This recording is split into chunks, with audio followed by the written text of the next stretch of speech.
the piece that, and you've probably heard me say, and like this comes up every year around the holidays, where I'm asked by a client of like, well, what kind of gift should I send to my clients? And they're like, well, I just want to buy one of the same gift and send it to all of them. And my answer is always the same: don't. Then just don't. You're going to send everybody a bottle of wine, or even worse, you're going to send branded material to your clients as a gift. Like, ugh. Please, no, that is not a gift. That is marketing material. The exact opposite of a gift. Like, fine if it's branded in their brand, because that's about them, not about you.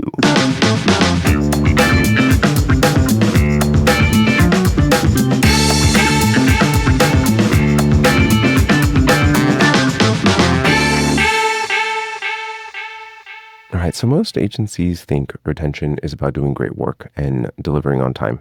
And while that is baseline, it actually is not what creates loyalty with your clients. And the truth is that the client who sticks around for the longest is most often does so because it's how they feel working with you. So in today's episode, Darren and I wanted to talk about how you can go beyond deliverables and be truly intentional in the way that you build clients' relationships through surprise, delight, and thoughtful moments that set your agency apart. And these are the things that don't show up in a scope of work. But these are the things that make all the difference in how clients see you and engage with you. At the time of recording, Darren and I had just got done with a drive where we were listening to the Diary of the CEO podcast with Will Duarda. And so there's part of his book, Unreasonable Hospitality, that really spoke to me and guides much of how I see client service now.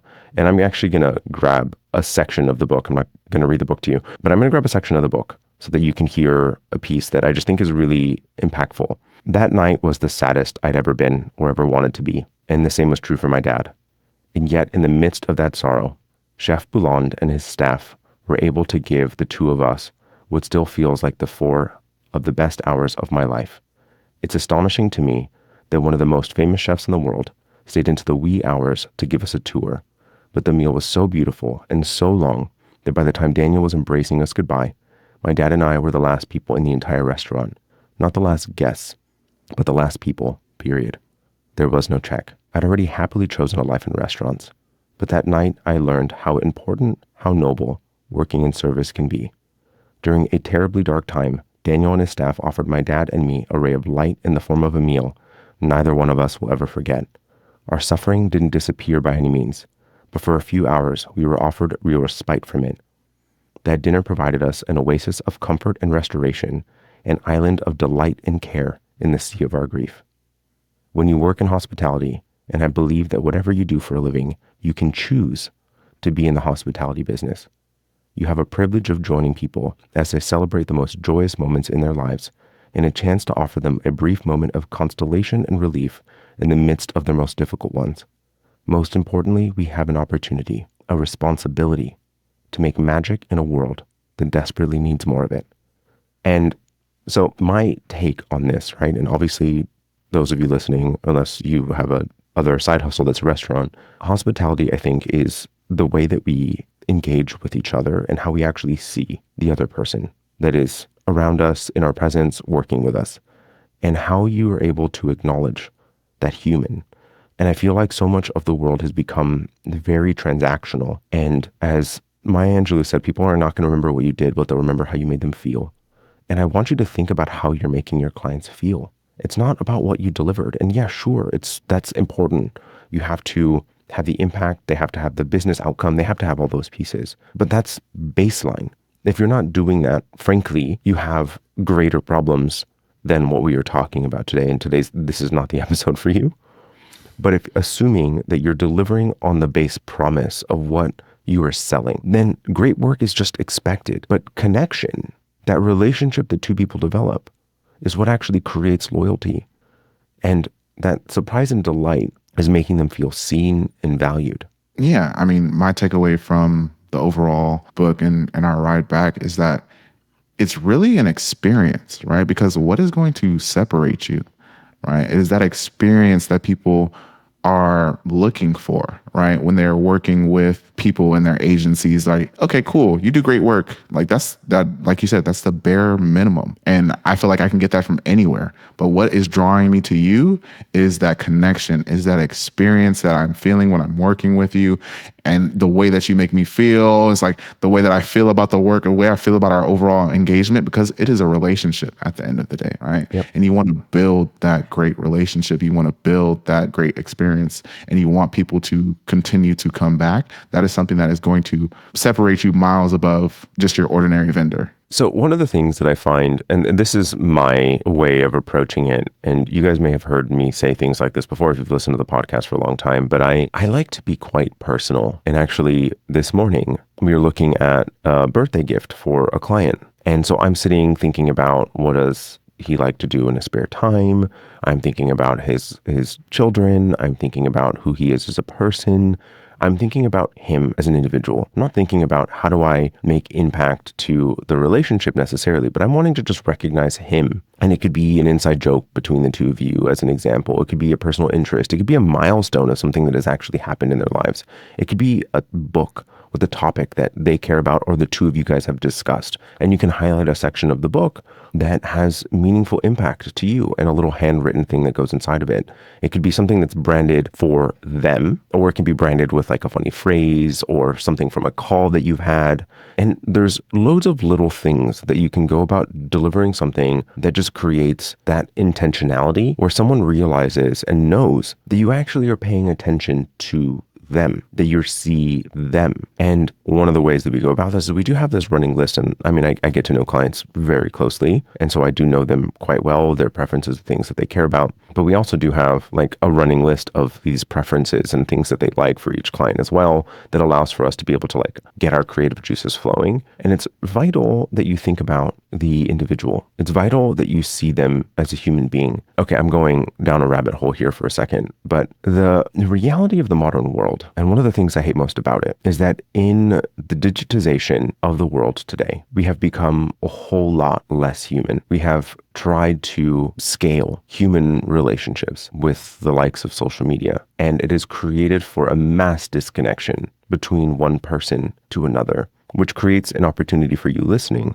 hopefully an opportunity for society to get rid of it, but an opportunity for you listening to actually create greater intentionality. And the barrier of entry for it now is so low, and that you can actually be meaningfully intentional in building those relationships, because most people are not doing things like this anymore, where it's like we went from an era where the people that you spoke to and engaged with and communicated with were the people on your block, or at least within the blocks around you. And so you might bring them a casserole, you might bring them something else, and that you're seeing this person in person day to day. And that part of life, I think, is just generally gone, probably gone for the remainder of time. But I think that there's ways for you to do that in the modern world. And it is such a huge component. Like, we've tried to get rid and away from what we are as an animal, what we are as a species. And we are, like it or not, a pack animal. You know, it's funny, like there's a couple of things that were brought up into my mind as you were talking. And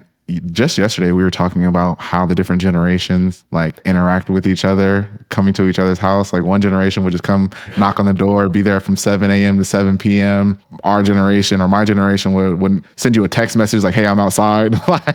like don't even want to go approach, right? And other ones is like texting and hoping you cancel so you can stay by themselves. Like, it is so interesting, because on the other side of that, from my own personal experience, like I always find it like so like loving and fills me with joy when I'm actually having the actual interaction, the actual connection, when somebody reaches out, when somebody sends me something, when somebody is thoughtful for me, right? And so it also made me think of like how difficult of a task it is, because I want to be thoughtful when I am doing our gift sending, or I'm like, it's like, okay, cool. Like, what in my brain have we talked about in the past 6 months? Let me check the list. Let me check this. Like, oh, we just mentioned you like to do Pilates. Oh, what can I do for Pilates? Pilates socks. Like, is there a way I can get that branded? Like, just bringing in these different thoughts, right? Because you almost get as much joy on the sending end as they do on the receiving end. All right. Oh, yeah. And I just like the feeling,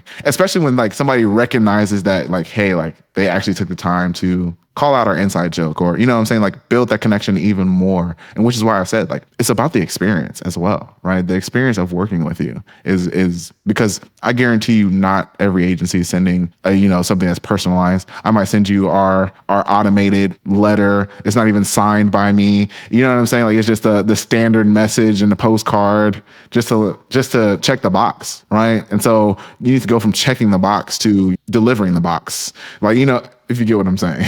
Yeah. So a couple things. One, I did think it was kind of funny. I hadn't really thought about it this way, and I even had a bit of a reaction to it when this happened. But last year, we were having an event with clients, and it was held in my home. And when one of our clients showed up, he came with a gift, and he handed it to me. And obviously thanked him, whatever. And he's like, you and I are very similar in the fact that one of your love languages is gift giving. And presumably his thinking there is that because of how intentional we are with the gifts that we send to him, and it does really feel nice to sit and like just ponder and think about another human being and the smile that they might have, the feeling that they get when they get it. And hopefully you are a person that cares enough about the people that you're working with that would feel nice. The piece that, and you've probably heard me say, and like this comes up every year around the holidays, where I'm asked by a client of like, well, what kind of gift should I send to my clients? And they're like, well, I just want to buy one of the same gift and send it to all of them. And my answer is always the same: don't. Then just don't. You're going to send everybody a bottle of wine, or even worse, you're going to send branded material to your clients as a gift. Like, ugh. Please, no, that is not a gift. That is marketing material. The exact opposite of a gift. Like, fine if it's branded in their brand, because that's about them, not about you. But even then, I mean, I think that with their own brand, it's fun, especially if it's someone that really cares about the business and is really motivated by it. But get even more personal, like layers deep, is more meaningful. And here's just a couple of like examples of things that you can do. I mean, there's birthdays, there's anniversaries for the launch of their business, there's work anniversaries for your stakeholder at the company, there's company milestones, there's them achieving goals, there's, big personal events. They've just had a child, they just got a new role, they just got a promotion, they just got a new client, their daughter just graduated from college, or what have you, right? These big life milestones.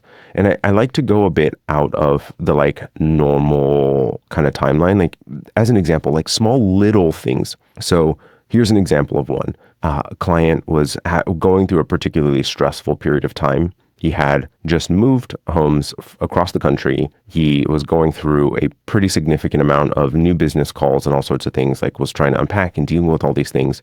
And so I ended up talking with his fiance and asking when he was available, and actually booked him a massage to go and get a massage so that he can just take some moment to like pull away from life and just like having a moment to himself to just go and relax.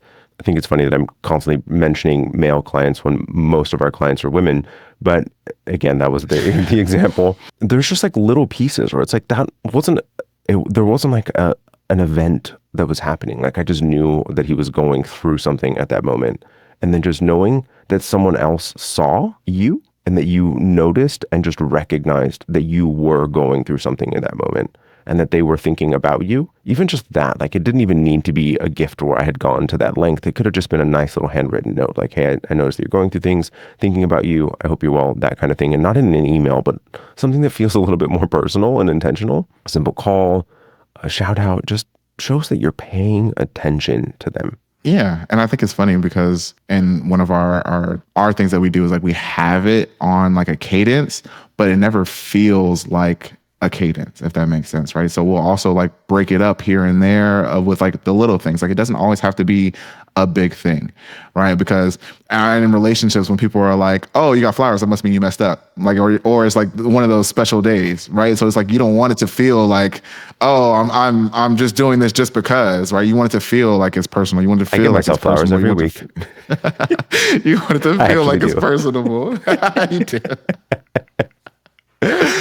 But yeah, my only thing is that it's really all about the experience, right? It's just you want to craft an experience that they can't find anywhere else, right? And so that whenever the topic comes up of like, oh, okay, cool, we need to do another marketing directive, or it's like, okay, it's never the thought of like, we're not shopping with this agency. It's like, no, we're going to bring our ideas to them. They're our partners in this. Like, I couldn't see myself working with anybody else because we've built up such rapport, such a relationship, such a, like, we're so in tune with each other, right? And if it comes down to it where it's like, as a make it or break or decision, you'll always have that first option, right? It's like, I always want to come to you first, give you the first right of refusal before I have to move on. And it's never the end of the relationship. It's more so like hey, I have to move in this direction, but just know that you're always, in my heart, on my radar. Like, you guys are always my vendor of choice. And a lot of times people in these, like, people you build relationships with at these different companies, they move jobs, they'll bring you with them. It's like, oh no, I love working with Robert.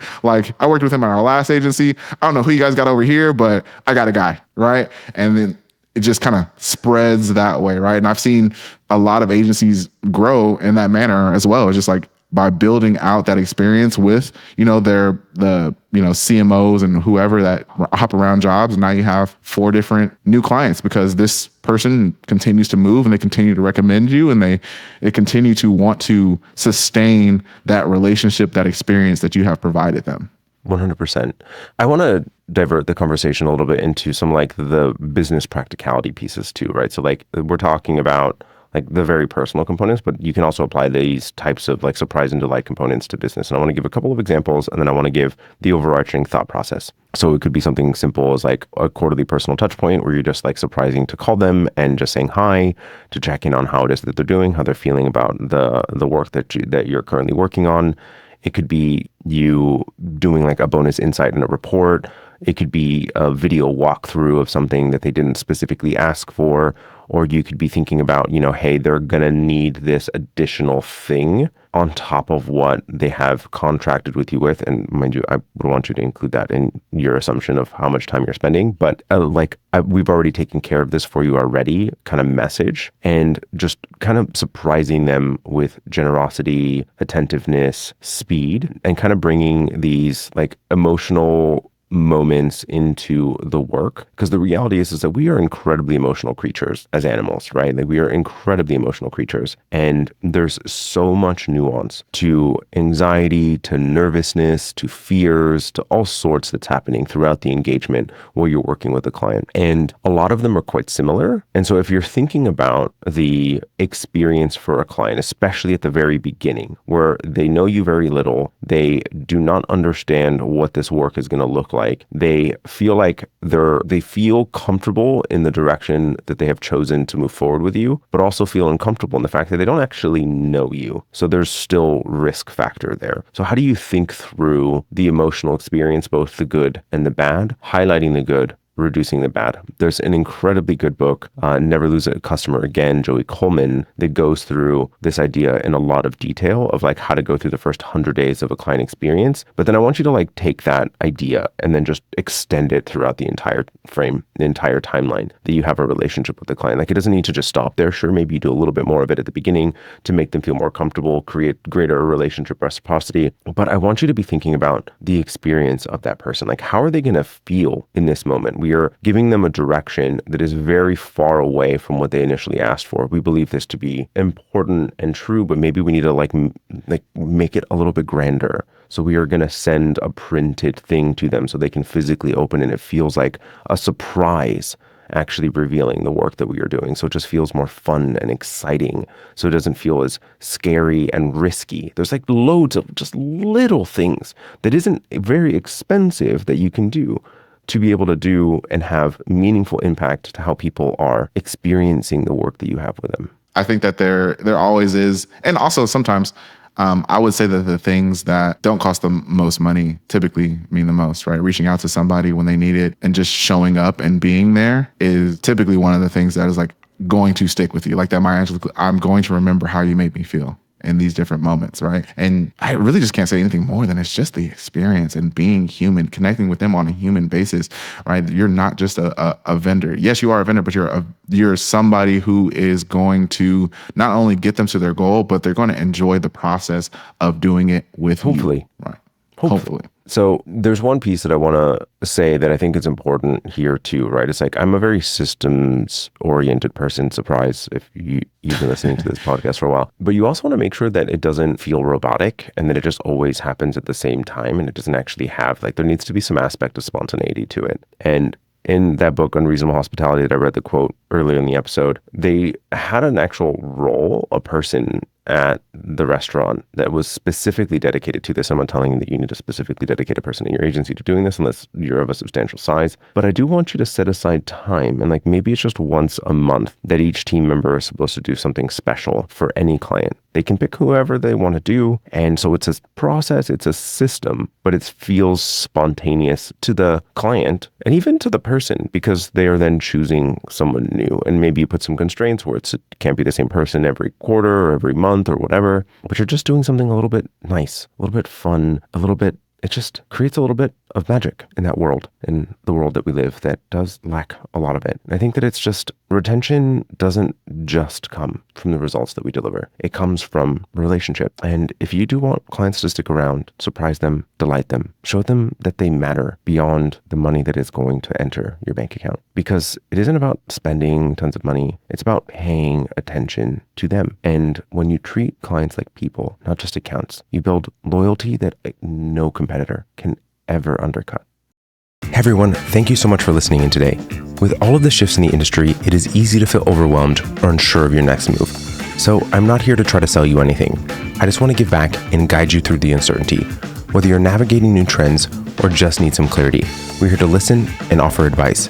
Head to creativeagencysuccess.com/chat to book a free 15-minute chat with an agency mentor who can provide you with a fresh perspective. Let's figure out the best steps for your agency's growth together.